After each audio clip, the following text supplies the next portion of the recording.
This is Vonda Braithwaite, the plaintiff. She sold her soul to the devil in exchange for success in her hairdressing business, but now claims the devil has cheated her. She seeks nullification of the contract plus damages. This is Mephistopheles, the devil.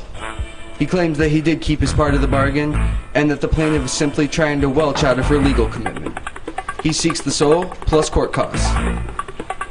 The situation you are about to see is real. They have agreed to waive their right to a trial and to have their disputes settled in our forum. The People's Court. Hello, I'm Doug Llewellyn. In a moment, the case of the Beautician and the Beast. Judge Wapner will enter the courtroom shortly to hear the testimonies of the two parties. Oh, here he is now. Please be seated. Now, I've read your statements. Ms. Braithwaite, you are the owner of a small business known as the Hair Affair? Yes, Your Honor. And several months ago, the defendant appeared to you in the form of a large dog? A Rottweiler, Your Honor. And you agreed to sell your mortal soul to him for success in the hairstyling field. Is that correct? Yes, Your Honor. Mr. Mephistopheles? Yes, Your Honor. I have here a copy of a contract between you and the plaintiff. It is written in blood, and the language is somewhat vague. Exactly what were you going to do for the plaintiff's business?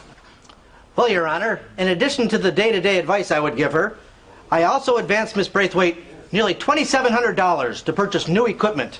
I have here in the form of cancel checks, one for $1,260, one for $940. May I see those, please? Yes, Your Honor. Thank you. Miss Braithwaite, are these your signatures on there? Yes, Your Honor. Your Honor, I would like to say something if I could, please. Excuse me, are you related to the plaintiff?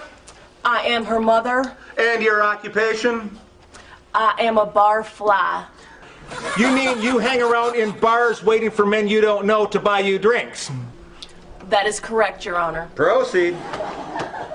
Your Honor, I don't think that Vonda here knew what she was getting into this contract. I mean, she's only 18 years old. 18 going on 8. Mother! It's true. I mean, she doesn't understand words like immortality or a soul or eternity or any business like Mother, that. I do. All right, thank you. I'll take that under advisement. Now, Miss Braithwaite, in your deposition, you state that shortly after you went into business and entered into agreement with the devil, your business began to lose money. Now, is that your idea of success, Mr. Mephistopheles? Well, you see, Your Honor, that's sort of a trick. You see, I promised to make Miss Braithwaite a great hairdresser, and I did. Her perms were magical. Once you got one, you never needed another. So there was no repeat business? Exactly. But that's pretty much customary for me when dealing with mortals, Your Honor, only to stick to the letter of the agreement. You know, I would promise somebody eternal youth, for instance, and then have them imprisoned for life. You know, that sort of thing. I am the devil. Now, according to Miss Braithwaite's deposition, shortly after she filed suit, you started to harass her. Is that correct?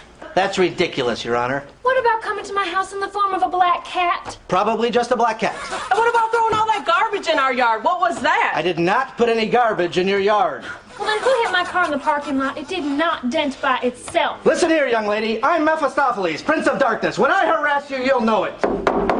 Mr. Mephistopheles, you may manage the underworld, but I run this courtroom. Do you understand? Yes, Your Honor. Now, the parties have calmed down. I'm ready to pass judgment on this case. It's clear that a contract was entered into between the plaintiff and the defendant. What is not clear is the extent to which the defendant upheld his end of the bargain.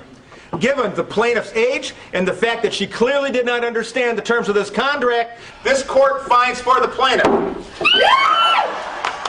Furthermore, Mr. Mephistopheles, you are hereby ordered to pay all damages and stay at least 500 yards away from the plaintiff, no matter what form you may take, whether it be a dog or a cat or whatever. So Judge Wapner finds for the plaintiff, Vonda Braithwaite. Let's get a reaction. So, Vonda, what have you learned from all of this? Will you ever sell your soul to the devil again?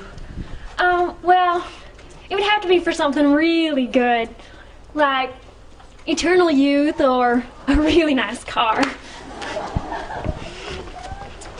And there you have it.